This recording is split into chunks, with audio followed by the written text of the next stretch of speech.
So this evening we'll quickly take the remarks of the chairman. We'll take our updates, the technical updates, and if there are other updates from the ministers, we'll take them before we switch over to the question and answer session. So let me, at this point, before I invite the chairman, let me say that it's 5 p.m. and we will have to do this very quickly so that we don't run into the news belt and other commercial belt and be taken off the live broadcast as a result of that. So at this point, let me invite the chairman of the PTF to the podium for his remarks. Mr. Chairman.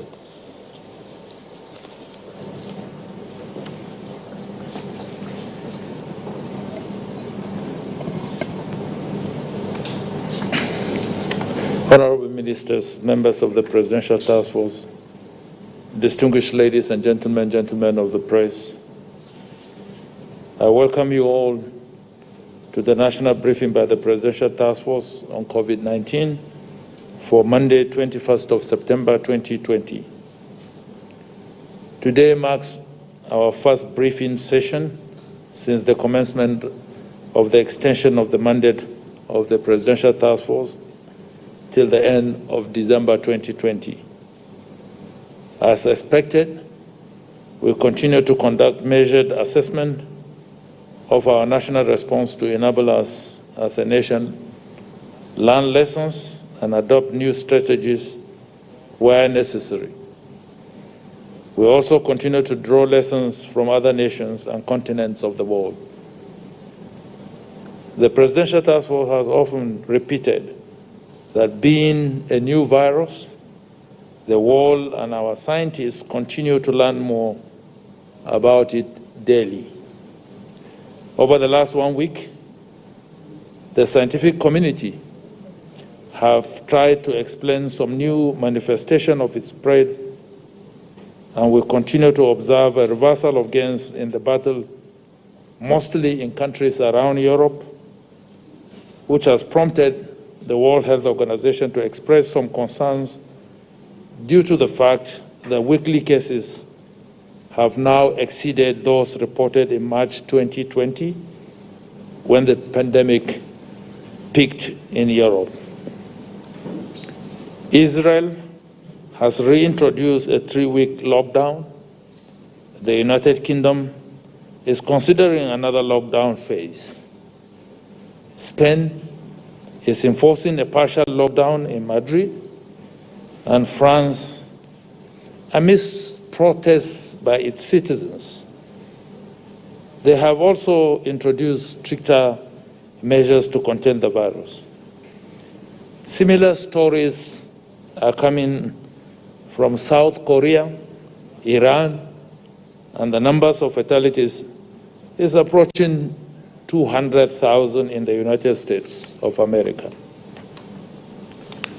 The World Health Organization has thus advised that everybody should learn from lessons of the first wave, especially as no one is safe until everyone is safe. Let me share with you a global picture to buttress the foregoing.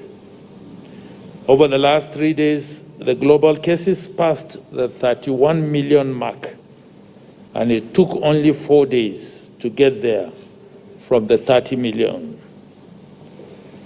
The United States crossed 7 million cases and continues to report a high daily case load of over 300,000 daily. We continue to see highest daily numbers from India. More specifically, the lesson for us in Nigeria is that in spite of appreciable progress recorded, we should be vigilant more than ever before, because we have opened our international airspace for travels. We have relaxed a number of restrictions in opening up more sectors of the economy, and schools are beginning to open in varying degrees. The call for greater vigilance is underscored by the fact that our economy has been seriously affected by the pandemic, and we are pushing through our homegrown economic recovery strategies to cushion the economic impact of the pandemic. Also, our health systems, in spite of its fragility, have been able to withstand and contain cases resulting from the COVID-19 infection, where those of more advanced countries have been overwhelmed. This call is made more pertinent in view of the noticeable increasing disregard for basic non-pharmaceutical measures that have proven very successful. Face masks have now turned into chin masks. Social distancing and gatherings are returning to the pre-COVID-19 era. The PTF will continue to work with our partners from the private sector to fine-tune the protocols for international travels, especially those arriving in Nigeria. We urge all travelers to ensure that they complete the pre-boarding and post-arrival processes, especially on the portal, to facilitate seamless arrivals at the airports. We cannot afford the importation of the virus afresh. We appeal strongly to all Nigerians to persuade their relations arriving in Nigeria to self-isolate upon arrival as required and test on the 7th day as prescribed. On Friday, 18th September 2020, the PTF met with the ambassadors of the European Union to discuss the ban on flights. The conversation was very robust, and it promises to deepen the collaboration between the EU and Nigeria. The national coordinator will elaborate on the outcome of this meeting. Last week, the Presidential Task Force called on the leadership of the joint health sector, unions, and Assembly of Healthcare Professionals, JOHESU, to reconsider its decision to go on strike at this critical period of our national life. We are pleased to note that the strike has been suspended and all workers have returned to work. We, however, wish the strike is called off permanently. This gesture would help sustain efforts aimed at strengthening our health systems in the fight against coronavirus. I also call on all subnational governments to support our health professionals in carrying out their duties. Finally, I wish to underscore the need to overcome fatigue in this fight against the virus. We simply cannot afford it. This is the time to test more, detect more, isolate more, and treat more. Go out and get tested. Seek help if you are positive.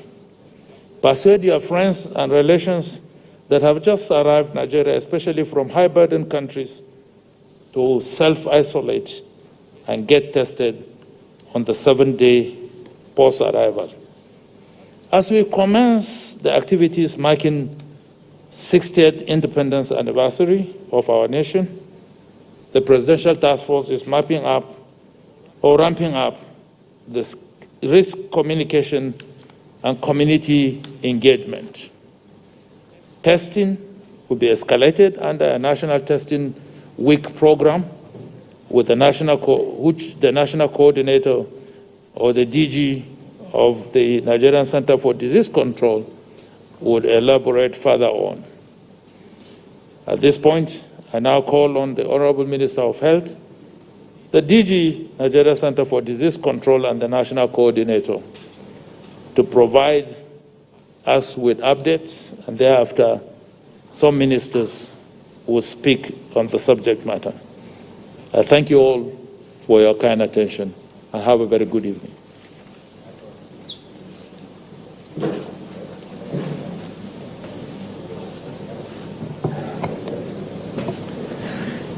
The Chair of the Presidential Task Force on COVID-19 Response and Secretary to the Government of Federation, Honorable Ministers, National Coordinator, Director General, Permanent Secretaries, ladies and gentlemen. Nigeria has today recorded 57,242 COVID-19 positive cases out of 479 samples tested.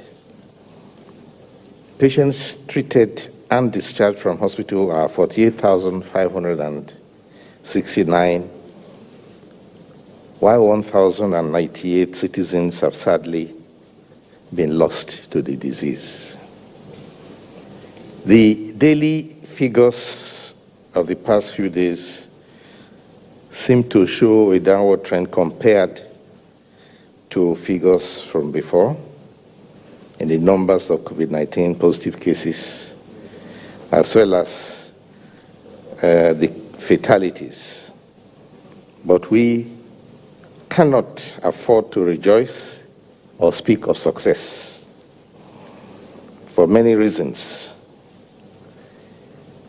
International news media show scenes of upsurge in COVID cases called the second wave in several high-income countries, particularly in Europe, many of which had been thought to have defeated COVID-19 by now, and which now see a threat to their health systems.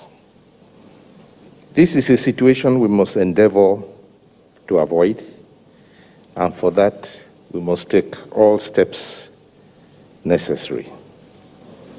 It is important for us to generate national and international confidence in our data by conducting more targeted testing before we draw conclusions. It means that we urge all states and local government areas to cooperate with NCDC by increasing their sample collection rate using the criteria listed, to increase test options to a desired rate, and also to report promptly, as we are still far from the target of 2 million tests which we spoke of. In this regard, we can support states with community volunteers for contact tracing, case finding, and investigation. While stepping up surveillance and case finding, states can also ensure that suspected symptomatic COVID cases are sent for treatment in time or supported with medical oxygen to save lives and reduce fatalities.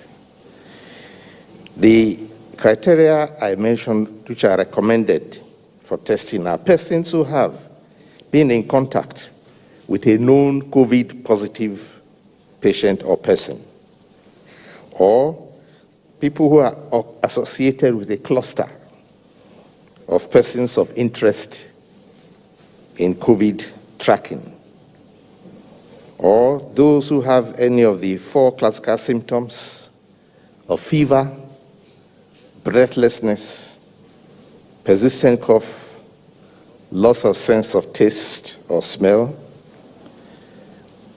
Also, anyone facing surgery needs to test, as well as any other person who has a compelling reason to test. Those testing for travel are left to use private laboratories.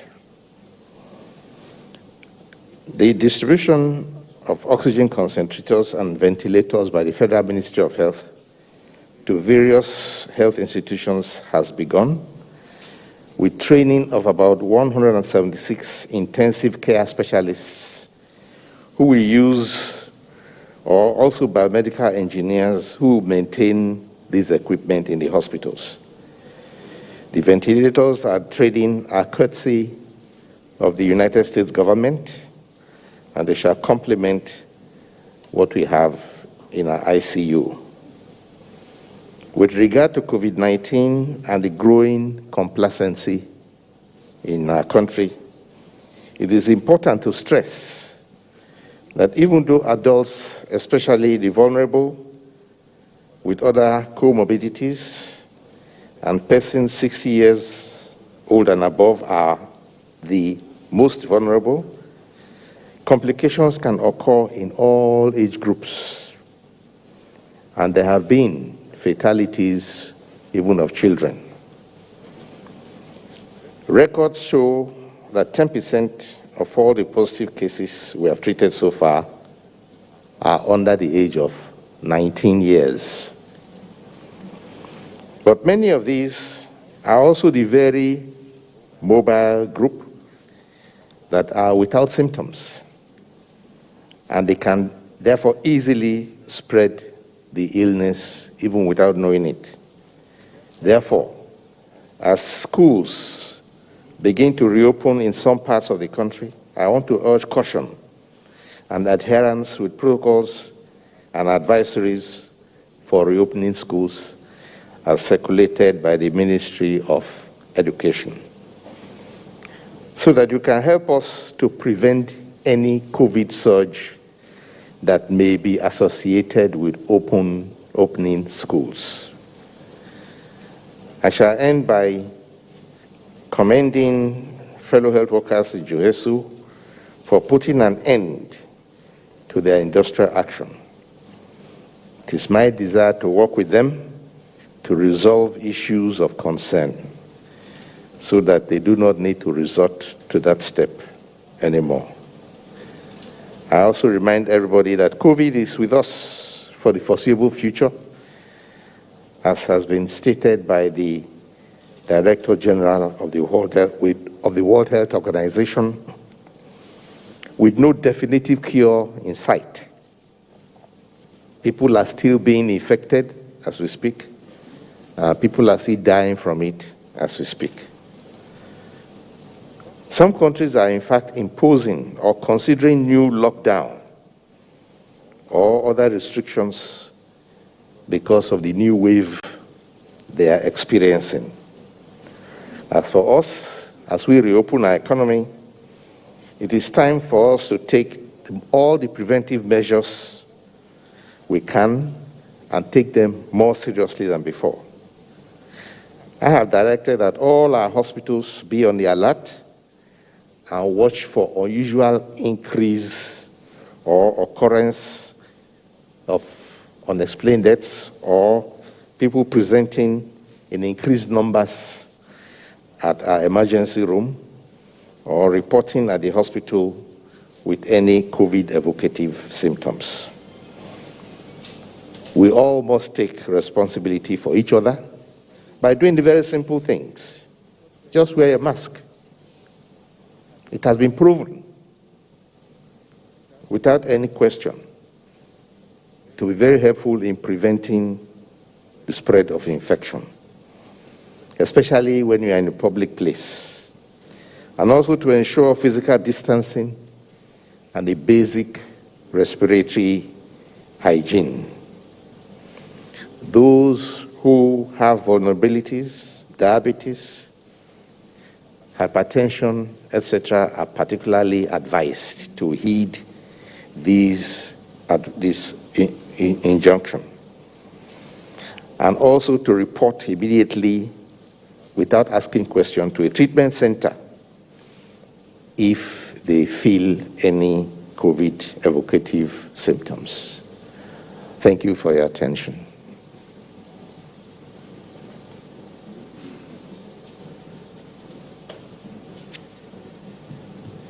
So, Chair of the Presidential Task Force and Secretary to the Government of the Federation, Honorable Ministers, Directors, colleagues, gentlemen of the press.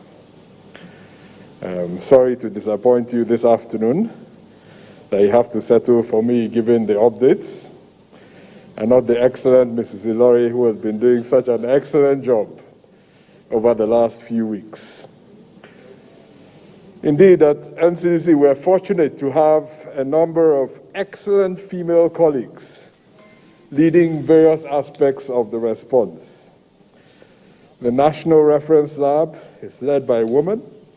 Central Public Health Lab in Lagos is led by a woman. Research and prevention, partnerships, the supply chain of all the IPC equipment that we've been sending around the country, comms, legal, audit, are all led by women at NCDC. 60% of our top management are women, 40% of our nominal role are women. We're aiming for a 50-50 distribution by the end of next year. As we all know, women leadership make a big difference. And maybe that's one of the things that has driven this young organization. We also know that women have been affected more than anyone else from the impact of this outbreak. Yes, there may be more men infected, but women have lost out on antenatal services, immunization to their children, access to health services. So we'll continue working, not only to continue driving female leadership in Nigeria, but make sure that we get ahead of this outbreak so that we can restore some normality to access. So thank you very much, Mrs. Laurie, for leading and for supporting the work we've been doing at the PTF. Two important updates today. I circulated a summary of the epidemiological picture to all of you so that you have it written as well as my update, because it's important that we have a clear understanding of where we are, because some of the reportage in the last few days has been a bit worrying. And I think that it's important to gain some clarity on these very important issues. The fact is that we continue to record new cases of COVID-19 every day, and like the Honorable Minister has said, even in countries where there seemed to have been a decline, many of them are seeing a resurgence of cases. The number of reported cases daily has declined nationally in the last few weeks, yes. We have seen a 36% decline in August compared to July on national figures. But there's more to this than national figures. One critical issue is the number of tests being done. And yes, the number of tests that are being carried out across the country has actually declined. But another important indicator that we look at is the test positivity ratio. And if we look at the highest numbers we had in June, July of 20%, we're now down to about 7% nationally. So you might think that that is good news that we should be celebrating. Unfortunately, we cannot celebrate this until we test sufficient numbers in every state in the country. So in states like Lagos, FCT, Kano, where the testing numbers are high, indeed, they can go to town and say, yes, we have confidence that our positivity rate is coming down because our testing numbers are high. But in states where they're not testing, we're basically driving blind. And in some states, we just have to work a little bit harder. We can't make any interpretation on the data in Taraba, Adamawa, Kogi, Nasarawa, Niger, Kebbi, Zamfara, Jigawa, or Yobe. We simply do not have enough data coming out of these states to say, are we improving?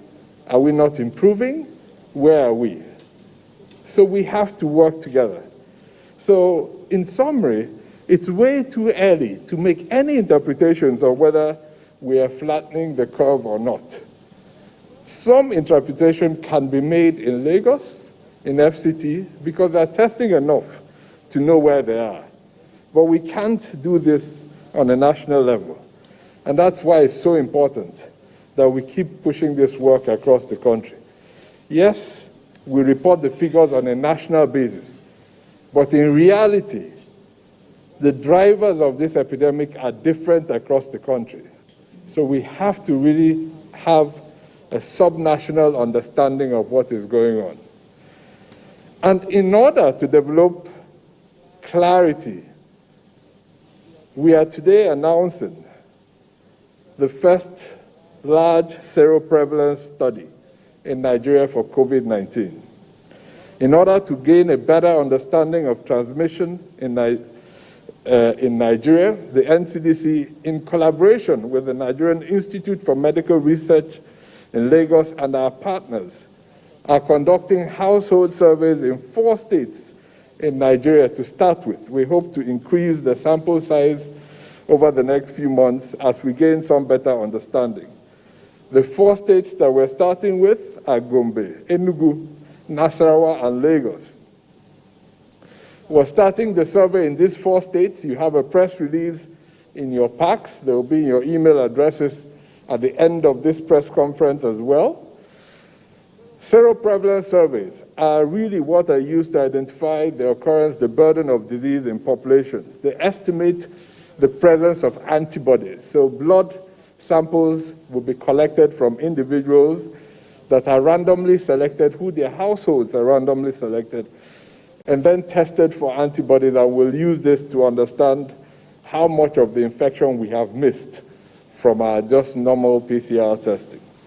So these surveys use the current understanding of COVID-19 transmission patterns in Nigeria and support emerging information around the world to understand the burden of infection. This information will help inform decision-making around the response by Nigeria, the government, our state governments, our federal governments, and partners supporting the response. So, gentlemen of the press, thank you very much for your attention and your support. You have these figures already in your packs, and they will all get to your emails after the press briefing. Thank you as we continue to work together with all of you to respond to this outbreak in Nigeria. It's good to be back.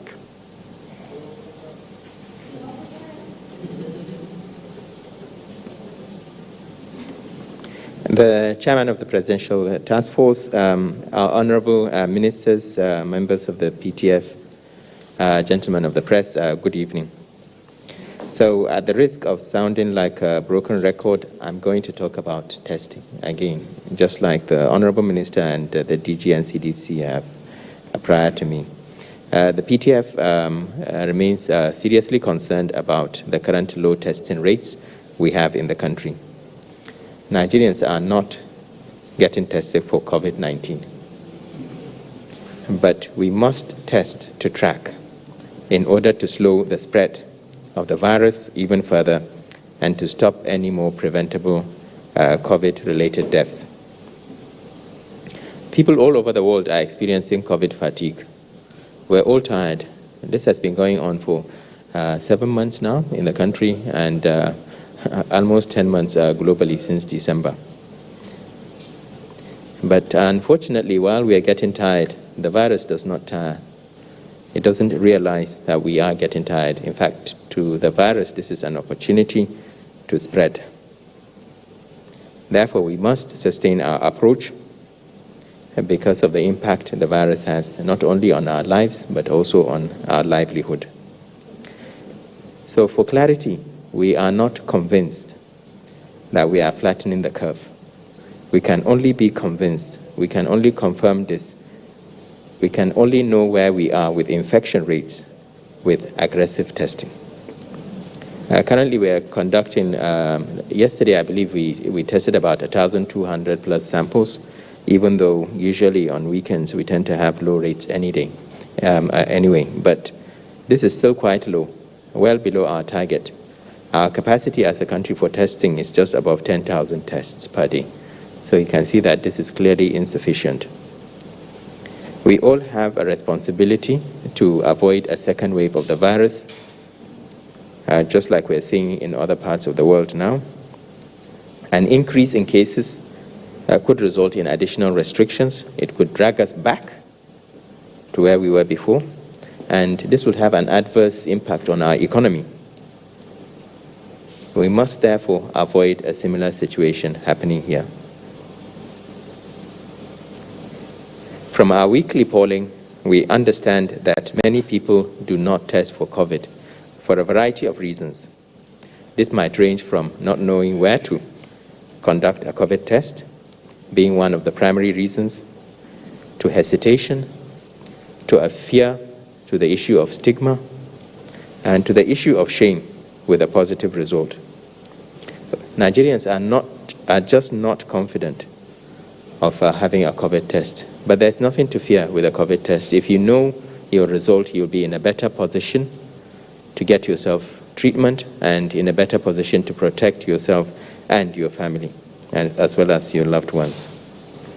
If you cannot find a testing center near you, there is a list of accredited laboratories that provide free testing published on the NCDC website, https://covid19.ncdc.gov.ng/laboratory, and we will make this available at the end of this press briefing.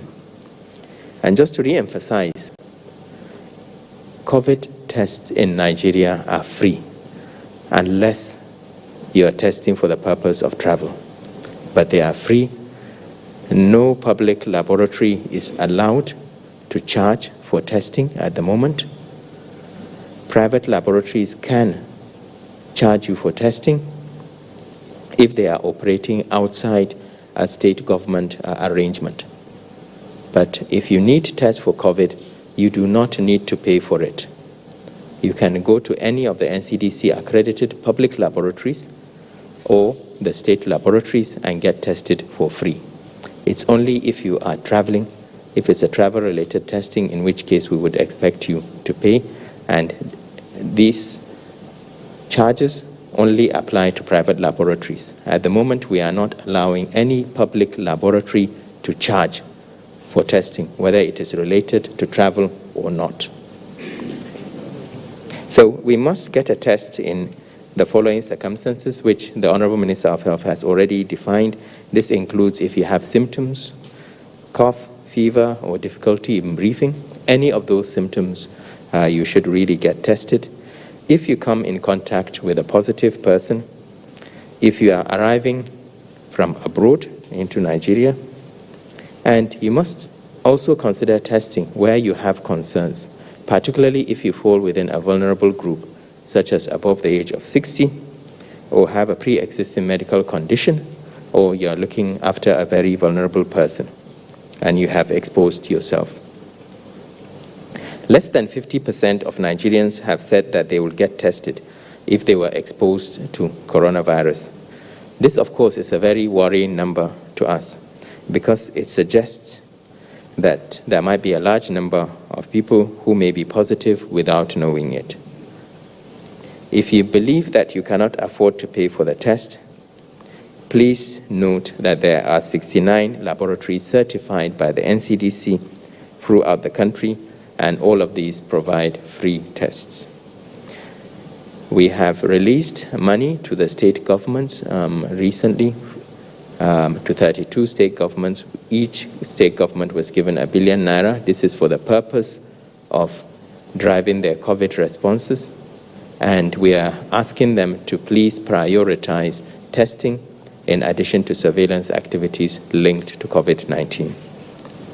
We urge state governments to please publicize their sample collection locations so that people can access the tests.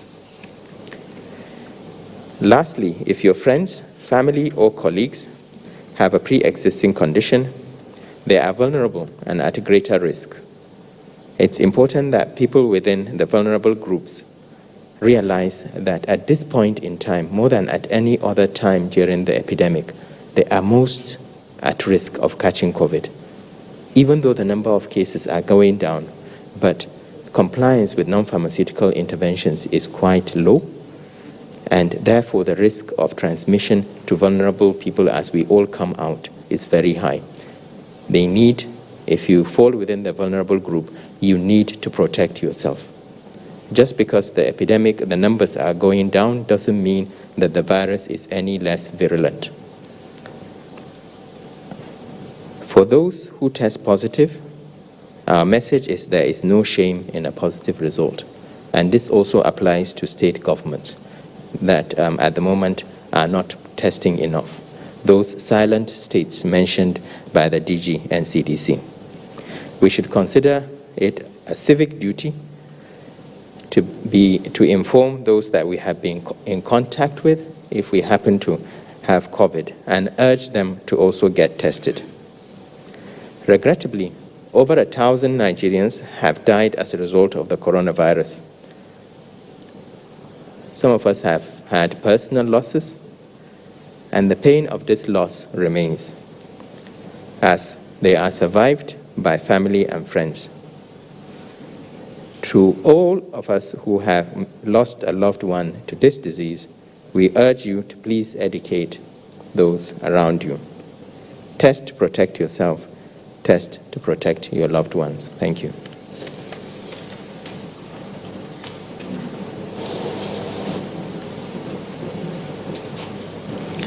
Mr. Chairman, members of the PTF, ladies and gentlemen and ladies of the press, good evening.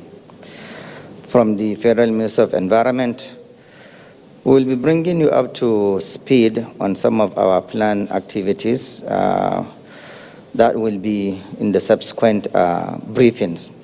Today, I just want to say a little bit about advocacy in terms of adhering to the protocols and guidelines, especially as it pertains to travel. As you have noticed, I have been away for almost a month now. I went to US, and let me tell you that PTF here is doing a great job, not because I'm a member, but you know. Because in other countries, they don't follow any serious rules. So here it is. The rule says when you travel, upon coming back, 1, you conduct a test outside of the country. You come in with a negative test. I have done that. 2, when you come in, you isolate for 7 days. On the 8th day, you take another test. I have done that. And then 3rd, you now can join when your test is negative to the rest of the population. If it's positive, God forbid, of course, treatment center. Why do that? What is the benefit? 1, you have peace of mind that you know you are clean, you are okay. 2nd, you know you have protected your family from possible danger. 3rd, you have protected your country, men and women, again, from possible danger. And 4th, you have demonstrated the responsibility that we said we must take responsibility. This is the only way that our numbers will continue to go down as it has been going. We have been doing decently well, but we still have a long way to go. Just as the chairman has explained some of the relapses in other countries. I'm not going to go too much into that detail, but it's all about taking responsibility. You have everything to gain by adhering to the protocols, especially when returned from a trip. So I'm happy now. I know I'm okay. I have not exposed anyone to any possible danger. The rest I will speak in Hausa, of course. Jama'a assalamu alaikum. Yau zan ɗan yi bayani ne akan yan abubuwan da za mu yi a ma'aikatan muhalli ta ƙasa, amma ba a yau ne za mu yi ba, sai dai nan gaba, zaman da za mu yi na gaban Allah yadda. Amma yau ina so in bayani akan ƙarin bin ƙa'idoji, musamman idan mutum ya fita daga ƙasar nan ya je wata ƙasa yana dawowa. Ƙa'idan shine ka tabbatar ka yi gwaji na cutar corona kafin ka shigo da takarda shaidan cewa ka gwada kuma baka da ita. In ka shigo ka keɓe kanka ko ki keɓe kanki na sati guda, a kwana na 8 mutum ya sake gwadawa. Allah ya sa babu, shikenan ka shiga jama'a ka ci gaba da harkanka hankalinka kwance. In kuma wani abu ne daban, in akwai ne, duk da haka ka gano da wuri kafin cutar ta ci ƙarfin mutum ya je wurin magani. Me amfanin yin wannan? Na ɗaya ka san cewa baka da ita, hankalinka kwance. Na biyu, ka kare waɗanda ka sani, ka kare mutanen ƙasa, ka kuma ɗauki nauyin yin abin da ya dace don ganin cewa baka yaɗa cutar ba. Cutar nan jama'a tana nan da sauranta, kuma jira take kawai ka cire silkenka ka aje ta ram da kai ta kama ka. Akwai silken ku ba na bane duk waɗannan ƙa'idojin da aka ce abi, da sa takunkumi, da wanke hannu, da rashin shiga a manyan taruka, da abubuwa makamantan haka, su ne za a ci gaba da yi har ila yau. Duk da yawan cutan alaman tana raguwa ba ta ci gaba, to mun ga waɗannan ƙasashen da suka yi zumbur suka buɗe suka shiga sheƙi ayarsu da cin karensu ba babbaka, ganin ta ragu kafin a ce haka ta dawo. Yanzu gashi nan ƙasashe daga cikinsu akwai Faransa, akwai ƙasar Andalusiya wato Spain kenan, akwai a ƙasar Israel, duka yanzu sun fara komawa dokan zaman gida, ganin cewa ta abin nan suka yi sako-sako da abin. To kada mu zama cikin waɗannan da za a shiga rudami, a ci gaba da yunkurin bin ƙa'idojin nan da dokoki. Wannan shine zai sa mu ta sake ta gaba, ta san inda dare ya mata, kafin har Allah ya kai mu lokacin da za a samu rigakafi. In ba a samu rigakafi ba, duk wani abu da mutum zai yi fa, to abu ne kawai dai na wucin gadi. Saboda haka mu ci gaba da kiyayewa da karewa, mu kuma tabbatar cewa mun ci gaba da tunawa da cewa tsofaffi ko kuma waɗanda suke da waɗansu cututtuka da suke damun su suna kan gaba wajen kasancewa cikin haɗari. A guji kuma kusantansu, musamman yara matasa da za su rinka zuwa gurin kakanni da dai sauransu. Wa'annan su ne duka za su taimaka wajen tabbatar da cewa wannan cuta in Allah da nan ba daɗaya ba ta tafi. Mun gode.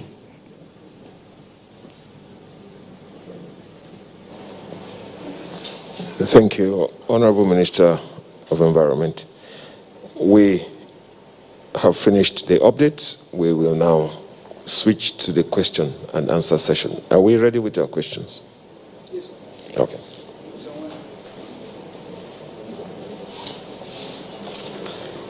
Good evening, Honorable Ministers, my colleagues. My name is Friday Okerigbe. I'm a reporter with Channels TV. I would like to direct my first set of questions to the National Coordinator. It has to do with the international travelers' guidelines, especially as it has to do with the generation of the QR code. There is still a lot of complaint from intended travelers that they are unable to generate the code, which of course has to do with the inability of them to pay online. I know that the PTF has said that there is a provision to allow people fly without the code, provided they've tested negative for COVID. But it does appear from the complaints we had, especially yesterday from UK, it does appear that many of the airlines are not willing to take passengers on board without the QR code. Perhaps they are afraid of the penalties that were announced, that if you default, you will be fined as an airline when you get to Nigeria. Is there anything that the PTF can do about that? I know that you've made an announcement that people can travel without the QR code, the QR code. Then secondly, regarding that too, there's also a lot of concern about the cost of testing, especially as it includes minors. The lady who called in yesterday actually complained about a minor who is less than 4 years, and they said they insisted that the minor should also pay the above 50,000 naira when converted. And the question is, can minors and children be exempted or be considered to pay a lesser fee? Then the second question is a bit technical. I would like the DG NCDC to respond to it. We know that there's been much explanations to some of the reasons perhaps why some persons are no longer willing to test for COVID. But I was watching a documentary about Sweden some time ago, and the state's health officials in that interview explained why from day one Sweden adopted a no mask policy. And one of the explanations they gave in that interview was that they knew that when the majority is exposed to the virus, it will build a kind of immunity there will be a level of resistance to the virus. And in that interview, the health official said that is the reason why they have recorded low fatality and even low cases, because the few who were exposed to the virus initially were treated, and many of them have developed some level of immunity. Now, my question is this. Is it possible, too, that here in Nigeria, there are lots of persons who have knowingly or unknowingly been exposed to this virus, and they've been treated somehow, and then they've developed immunity to it? Thank you.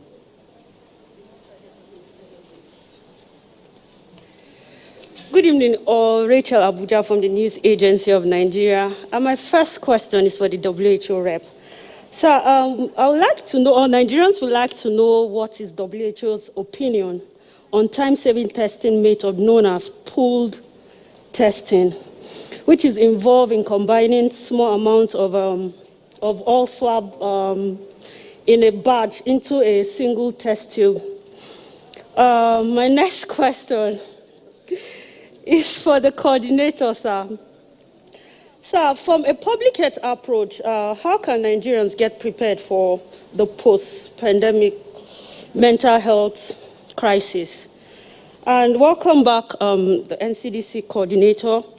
Sir, the situation of the pandemic in Nigeria is grossly affected by poor return in samples and collection and testing as well, you just mentioned. Now, this has truly given us like a largely deceptive pictures of our curve, which we all know, and thank you, you said it earlier.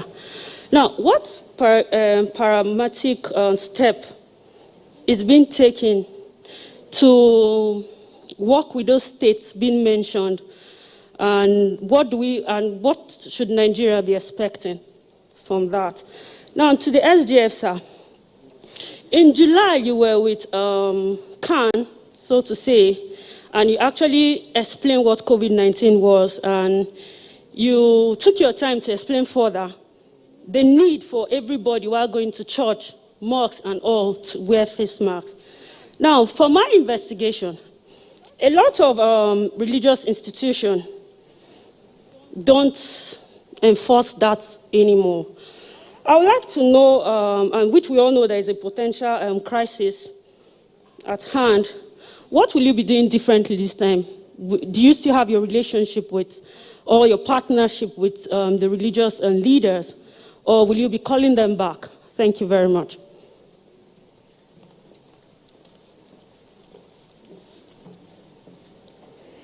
The Chairman, National Coordinator, members of the PTF, my colleagues.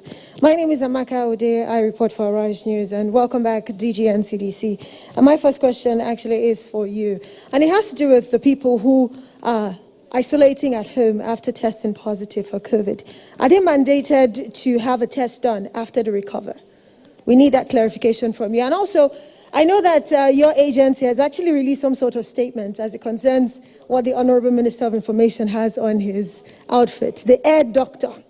Nigerians want to hear from you how effective it really is to prevent you from getting COVID-19. And my next question actually is for the National Coordinator, Dr. Sani Aliyu. There are lots of concerns, especially as it has to do with travelers into or out of Nigeria. First things first, for those who are coming into Nigeria and have been able to pay for their retest in the country, and for some reason they have to travel from the state where they picked, is there a penalty to switch to a different lab in a different city? We need that clarification. And also, this is a major concern. This is a personal experience I actually followed through during the weekend. It has to do with an individual who is supposed to travel back to his place of residence. And he had a test done in one of the private labs. I will not call the name, but I can speak to you privately about it later on. And he was called and told that he tested positive.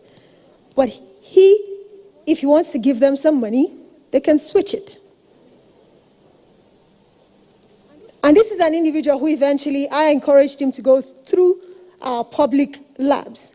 And guess what? He tested negative.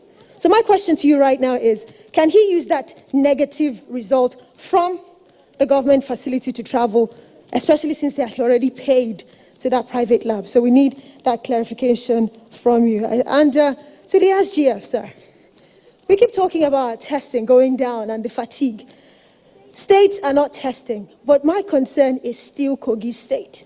I know that there is a molecular facility in Kogi State, yet we're not using it. We know these things are not cheap.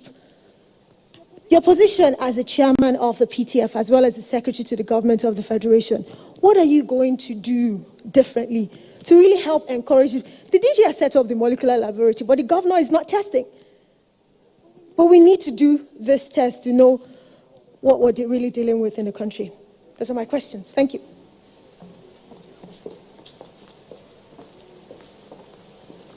Good evening, Chairman and members of the PTF. My name is Mitaire Ikbe, and I report for the NTA.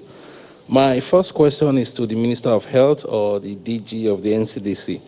The PTF, as it were, is now indicating that the declining number of COVID-19 cases in the country is proportional to the declining number of tests being done in the country, which has dropped from 40,000 to 20,000 per week currently. What is the PTF doing to step up testing? Is the PTF engaging the states enough to ensure that they test? Or we are just going to sit down and wait till the tests drop to zero? My second question is for the national coordinator of the PTF. It is indicated in the guidelines for this third phase of eased lockdown that the NYC should prepare to reopen orientation camps as soon as schools reopen. So with the reopening of schools at the moment, what is the status for the reopening of NYC orientation camps and the other aspects of the scheme? Then my third question is for the PTF chairman and secretary to the government of the Federation.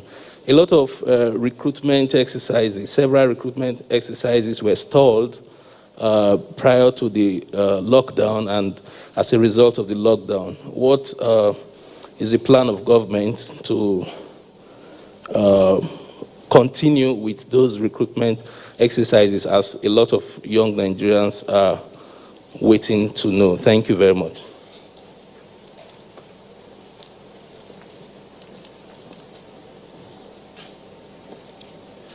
Thank you. We have taken all the questions and we'll be receiving responses from the Honorable Minister of Health, the DG NCDC, the National Coordinator, and the WHO country rep before we invite the chairman of the PTF to the podium to round it up. We'll begin with the Honorable Minister of Health, followed by the DG NCDC and the National Coordinator, before we take the country rep. Honorable Minister. Thank you. There is just one question for the Minister of Health, and that is in respect of the testing. The testing capacity we have now is very, very commendable, I would say, but it's being utilized to about maybe 35% or 40% at best, which means it's not being fully used. In order to do that, and by the way, we have well over 80 laboratories that are functioning now. In order to do these tests, you need to have the samples, and the samples are taken at the state level by the functionaries of the state government or local government, or who works with the ministries, of state ministries. Now, these samples should be brought over to the laboratories for testing. And if something doesn't go very well there, either it's too slow or it didn't happen at all, then we have this hiccup that you don't get enough samples. Now, there are people who have spoken of fatigue, of complacency, of people who are being tired of. We don't know exactly why, but what we resolved just this morning at the Ministry of Health is to get a senior director who will go and pay advocacy visits to the states and engage the governors, particularly those ones who are not doing what we think they should be doing, or they're not doing that well enough, to engage them and just to remind them that we are not yet out of the woods. This country is still threatened, and we need to be able to know our status by doing necessary testing. I have myself also done that in meetings I've had with the governors. There are some have expressed their problems. One has said that if they test, they didn't find any, so what should they do? Or another one asked what kind of yardsticks. They can't go out to the street and be taking sample from everybody. What kind of yardsticks, what kind of symptoms should they look out for? So that's why I repeated those symptoms again today, so that if you have people in that category, you can take samples and send. So we have to do advocacy at state and local government level. We have to also urge community leaders to try very hard to increase the pace of testing. The laboratories are there. Some of them are not even carrying the number of samples that they can carry. So that is, and therefore it's not efficient. And we have even thought of shutting down certain laboratories because it's a waste if they're not doing their working to anywhere near their capacity. So we hope we can remedy that with time.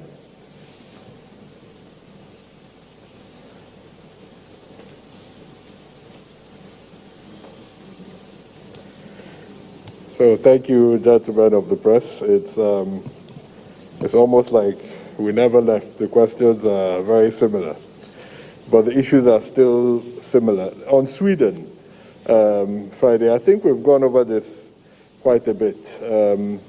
Sweden took a different approach from many other countries, so they never really locked down fully. But you need to really understand Swedish society or the Scandinavian countries in order to make these comparisons. The countries where people already, when you say we should stay 2 meters apart, they will say, why so close?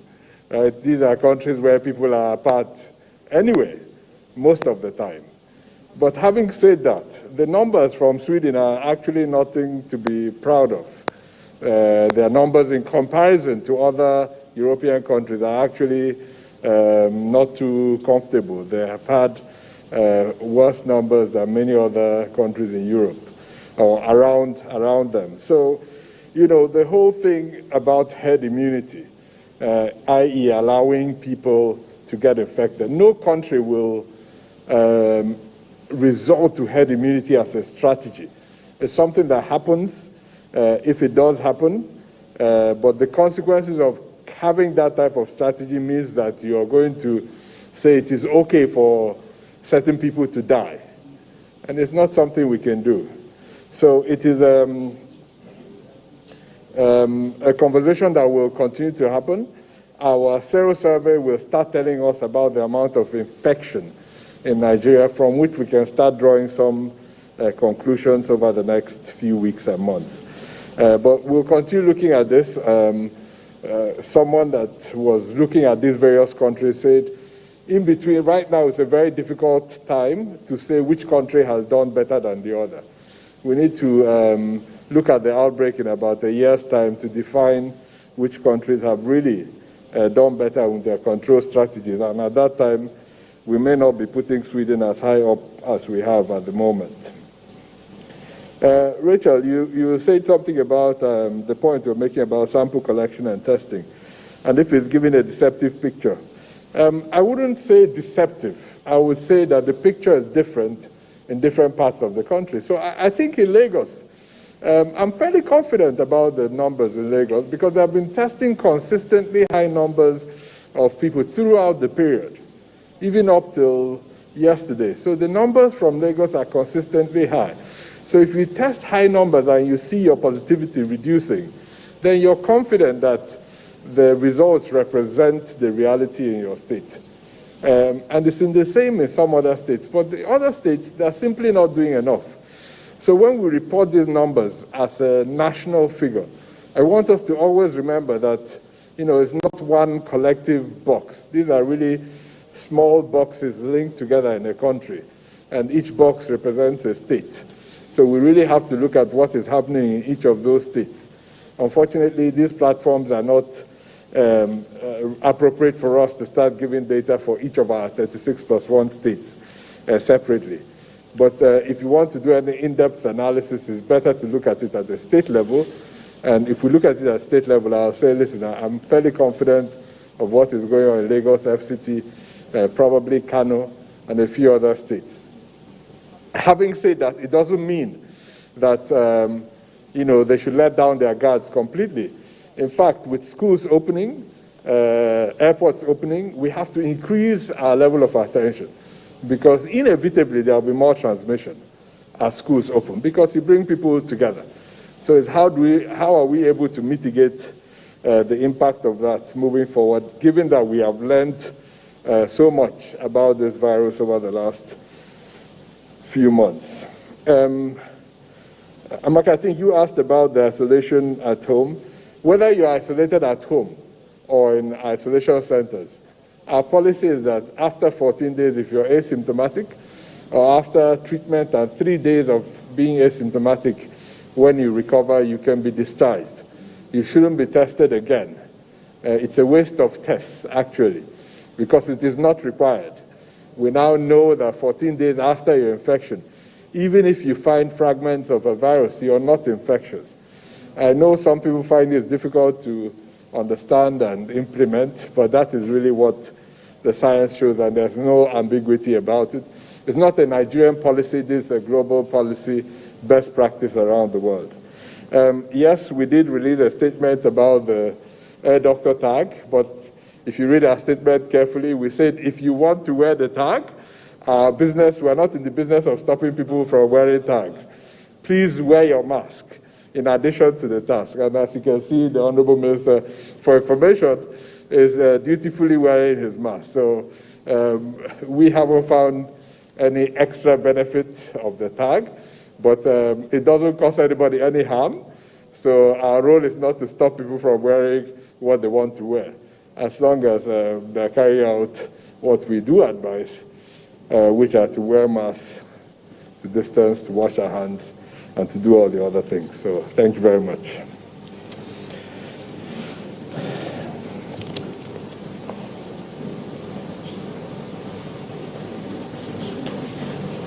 Okay, I think I have a fair number of questions, so I'll try and whiz through fairly quickly. So the first one has to do with generating the QR code. So we've done a lot of work on the portal over the last few weeks, and I'm pleased to say it's actually working well now. More than 90% of passengers in general are able to get onto it and make a payment. There are 3 things you need to do when you get onto the portal. The first one is you need to fill your health questionnaire. The second is to upload your COVID-19 negative PCR result. And then the third is the payment side. So what we've done is we've created a button if you are unable to pay, provided you have filled your health questionnaire, provided you have uploaded your COVID-19 PCR. There's a button at the top which says generate a QR code, and you'll be able to generate a QR code.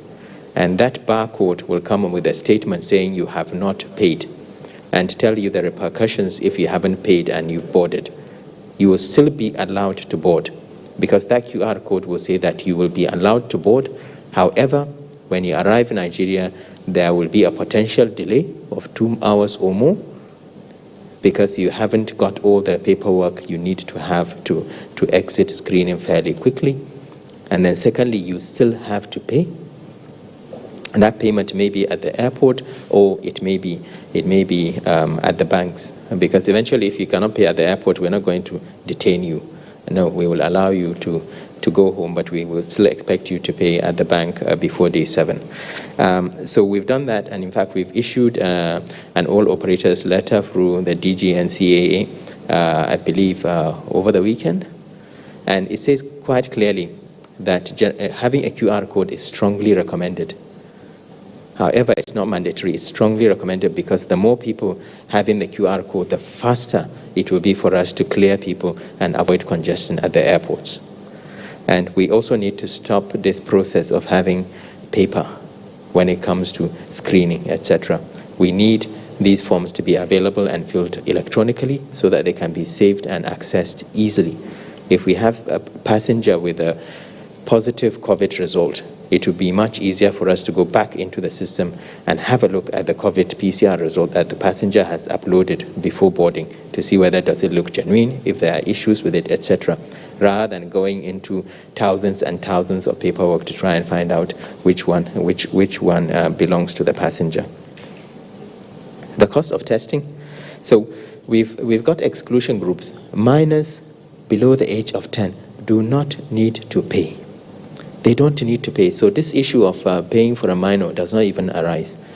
The cost that we arrived at for FCT, as I keep on saying, it's the state governments that we expect to do the negotiation with the private laboratories. For Abuja, the negotiation was done with the FCT.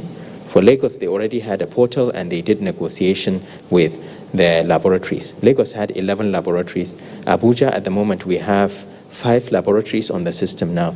The more laboratories we have, the easier it will be to push down the cost. And more importantly, for the Abuja laboratories in particular, they have a responsibility of making sure whether if you arrive Abuja and you go to Sokoto, they have a responsibility of making sure that you are sampled wherever you are in the country. So that in itself adds a further cost to their logistics. And that's why we are encouraging state governments across the country and private laboratories to open up across the country so that passengers can have choice and we can push down the cost of testing. The other issue had to do with switching to a different lab if you happen to leave Abuja. So wherever you are in the country, if you have paid, you've already paid for the lab to do your test. It is no longer your problem, it's the problem of the lab to make sure that you are tested because you've already paid them for the service. So if you have already paid for the service, why on earth would you go to another laboratory to have another test? If there's an issue, call the lab. And if you cannot reach the lab, let us know and we will take action. You have up to day 14 anyway to do the test. We prefer you to do the test day 7 so that you can exit quarantine day 8 if you are negative. If you don't do the test day 7, we don't want people to exit quarantine until they know their status, their infectivity status. But you have between day 7 to day 14, wherever you are, to do the test, but you've paid for it already. And it's the responsibility of the laboratories to test wherever you are. Now, this issue of somebody having a positive result and then negative, give me the details and we'll take action on it. We will not tolerate any situation where a test, for whatever reason, is either faked or people are giving money for the purpose of having a result of their choice. We will not tolerate it and we will take action. But yes, the person can test outside Abuja, as I keep on saying. Yeah, wherever you are, you don't need to stay in Abuja or Lagos in order to have the test at day 7. And then Rachel, you asked about the issue of mental health. Yes, so definitely with COVID, a lot of the after effects have to do with developing symptoms very similar to post-traumatic stress disorder, especially those that have undergone intubation and have been in intensive care, etc. And it's really important that we continue to rehabilitate them. I know there's a piece of work with the case management team in the Federal Ministry of Health. They have linked up, I think it's with the Federal Medical Center in Jabi here, and they have a team that they are linking up with.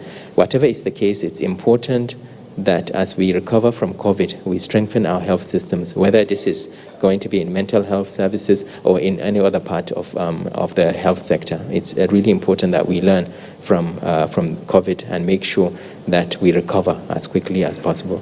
But yes, there should really be special mental health services for people who have suffered from COVID. There's no doubt that it's an awful thing, both for the patient as well as the relatives. So in terms of NYC, yes, you're quite right. We said NYC should prepare to open up their orientation camps. I'm sure They are already working on this night and day. One of the things we plan to do with NYSC is to push up testing. We will be looking at testing within the orientation camps. I'm not aware that they have fixed a date yet for opening the camps, but we look forward to it and we'll work with them closely to test as many corpus as we can. Thank you.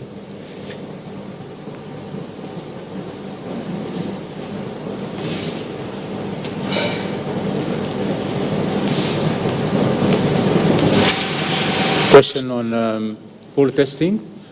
As you know, WHO has issued the recommendation of testing for COVID-19. There are two types of tests. The one that can detect the material from the virus or the proteins, and the other one that can detect antibodies. But I believe the question was about the test that detect the material from the virus. The recommendation from WHO, the guidelines are clear.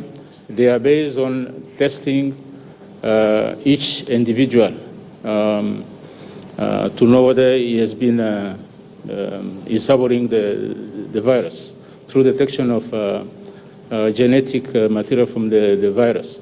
I know that some of the laboratories, for various reasons, and mostly when they are faced with issue about reagent and they have to rationalize use of reagent, they try to pull sample from several individuals and test them to see whether any virus material can be detected at all.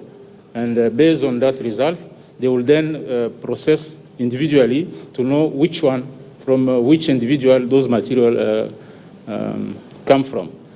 But WHO guidance on that is whatever the method, the testing method the country chooses or lab chooses, it has to be assessed for its actual sensitivity or specificity, its ability to really detect the cases, the infectious cases that are in that batch. But as for WHO, we recommend that testing be done following our guidelines with the PCR as a gold standard. So that's what I can say for WHO position regarding pool testing. Thank you.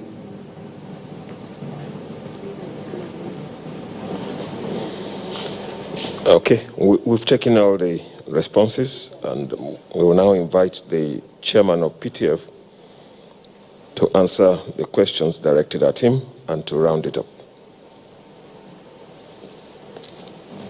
For Rachel, we'll continue our engagement with the religious bodies. We've been doing that, and we will not abet. I'd spoken about the issues of exhibition of reckless confidence when people gather and they do not think it is appropriate to wear a mask. All we can do is to continue to appeal to our people and drive home the point. The COVID-19 is still alive. It has not gone on any vacation. It's not relaxing.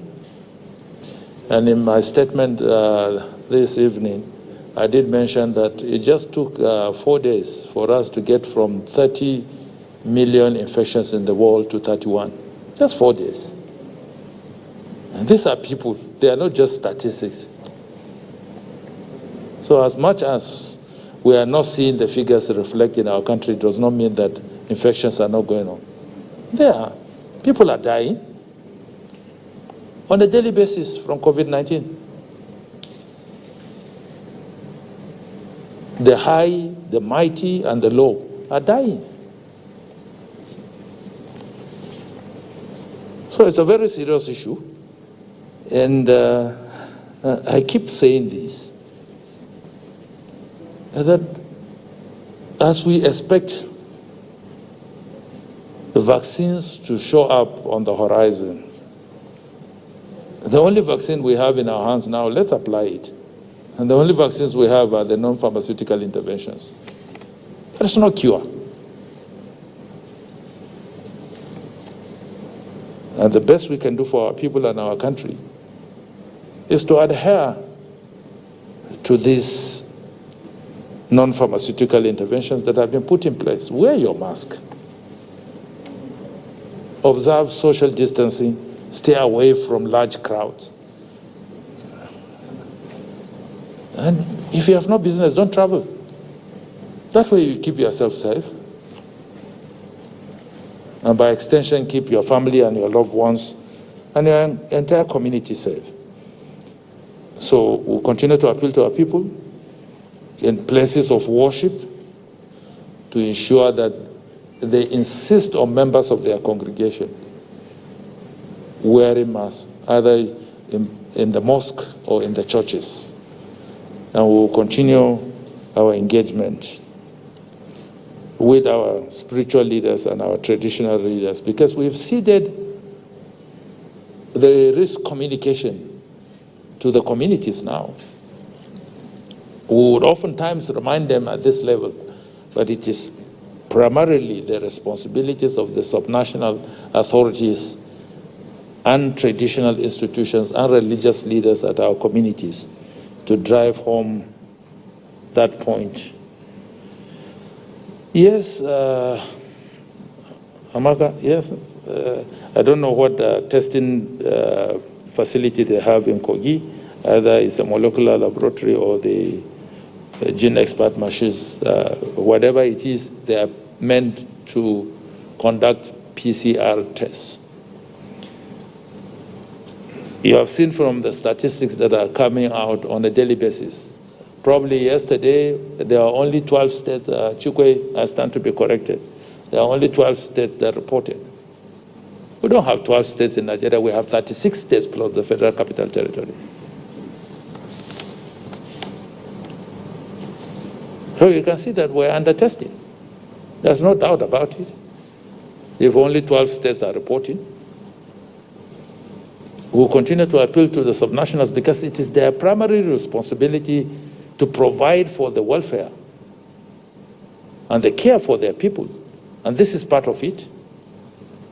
We've done everything that we need to do from the federal level. The president has graciously approved for 32 states, or 34 states, you can say, 1 billion naira each. In the federal budget to help with their response to COVID-19. Lagos got 10 billion naira, Kano got 5 billion naira, and the other states, the 34, got 1 billion naira. And we had in place processes and conditions on how to access that. And all is driven towards the national response. So I don't think any state can complain about lack of logistics now for not testing. The World Bank has also supported. Most of the investment of COVID went to the states, not the federal. In terms of provision of testing facilities, in terms of provision of palliatives, in terms of provision of everything you think about in our coordinated national response. They are in the states. The same thing with the interventions that we got from the NMPC and its partners. Where are they? They are all in the states. So I do not see any reason why states would not. I understand the issue of fatigue. Everybody is tired. All over the world, it's not only in Nigeria, everybody is tired. Because the entire world has never gone this way. We've never gone this way. We've never experienced such a pandemic that has lasted this long. 7 months we are on the same thing. We've thrown trillions of dollars on COVID-19. It's not abating. It has refused to go. So it's not even about money now or the provision of infrastructure. We have bed facilities now that we are thinking about closing up certain isolation centers because there are no confirmed cases that have reported in those places. So much of investment has come into this. But the virus has refused to respond to our investment. The only investment that we have in our hands to deal with the virus now is to adhere to the non-pharmaceutical interventions. You can throw 10 billion at COVID. One COVID, you throw 10 billion at it. It will defy that 10 billion and get you infected if you do not do the proper thing you're supposed to do. So it's not about money. The entire world resources, every country has arrested its budget, 2020 budget, and diverted it towards dealing with COVID-19. Even the major economies of the world. The whole of the Congress in the US is talking about stimulus. Stimulus towards what? Towards COVID-19. Well, we are dealing with a situation where the response of the citizens of a nation will determine the outcome. You see, we have a society that must step up. I'm glad that's one of the reasons why we are asking the president to launch the National Ethics and Integrity Policy during these processes of our celebration. Because as a people and as a country, there must be a paradigm shift in the way we apply ourselves and do things. We must take responsibility for our lives. I heard Rachel referring to Sweden. The Scandinavian nations are slightly different. Slightly different. And like Dr. Chikwe rightly said, no country can afford, as a matter of policy, to say we have decided to wait for herd immunity. No country can do that. So I believe that we'll keep appealing to the subnationals to ramp up their testing. We shouldn't be reporting only 12 states in a day. There are 36 states in Nigeria with the Federal Capital Territory. So there are 37 territories that are supposed to report on a daily basis. For now, there is nothing as important as COVID-19 in the entire world. So that whether we want to wish it away or pretend it's not there, it's not the issue. Elections in particular countries are going to be determined on the responses of the leadership to COVID-19.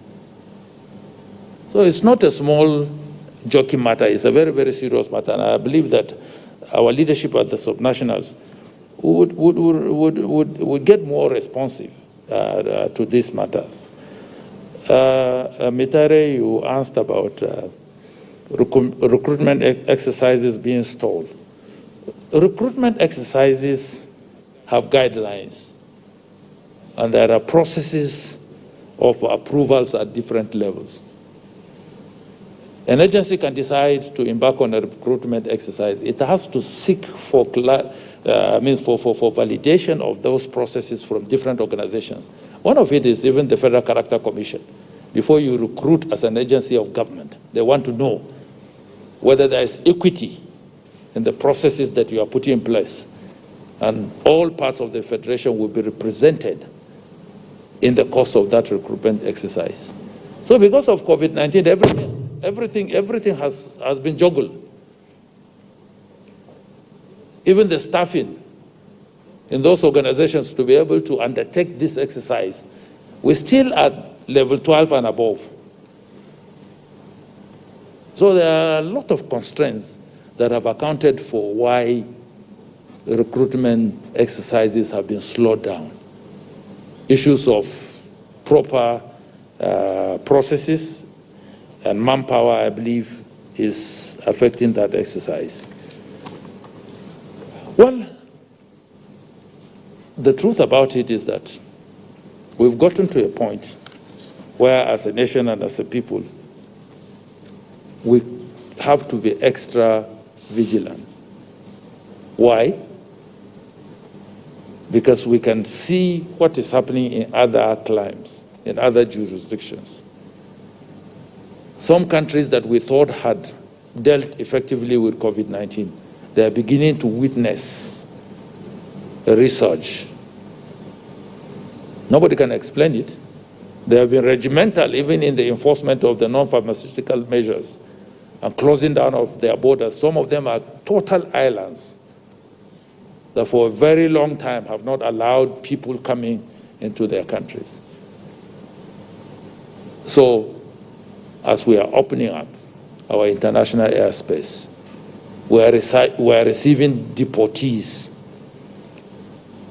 Schools are opening, and schools have been established as major centers of infections. We have to be very, very vigilant and careful, so that all the gains that we've had in the last 7 months will not be eroded. And the only way we can secure our people and make sure that these gains are not eroded is to insist and prevail on each and every person to ensure that they comply with the non-pharmaceutical measures. Some friends came to my office over the weekend while I was working and asked me, I had my mask, I had my shield on, I have my shield on the table. When a visitor is coming, I pick it up and I put it on top of the mask, and I have a glass screen in front of me. And they felt that it was being overprotective. I said, I have every reason to be overprotective, because for now, I don't have any other remedy in dealing with COVID-19. Thank you and good evening. Thank you very much, Chairman, PTF on COVID-19. That brings us effectively to the end of the national briefing for Monday, 21st September 2020. As a quick reminder, we have a few points for you to take home. Until today, we did not realize that 60% of the management of NCDC, the major focal agency supporting the national response, is made up of women. And glowing tributes has been paid to our women working in the NCDC. And indeed, all women in Nigeria, we thank you very much. Without women, national development is stunted, and we acknowledge you. Our numbers might be declining, but we must remain vigilant and careful until we are able to test in sufficient numbers across all the states of the Federation. It requires that we work together. We cannot jubilate at this point.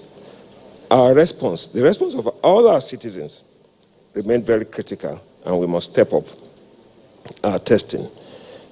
We have also been informed that household sero-prevalence survey will commence in Gombe, Enugu, Nasarawa, and Lagos states. This is to support a better understanding of the spread of the virus in Nigeria and to improve our national response. We have been told this evening that we do not need to be afraid to test positive. Knowing the result will help us to get treated and to protect our loved ones.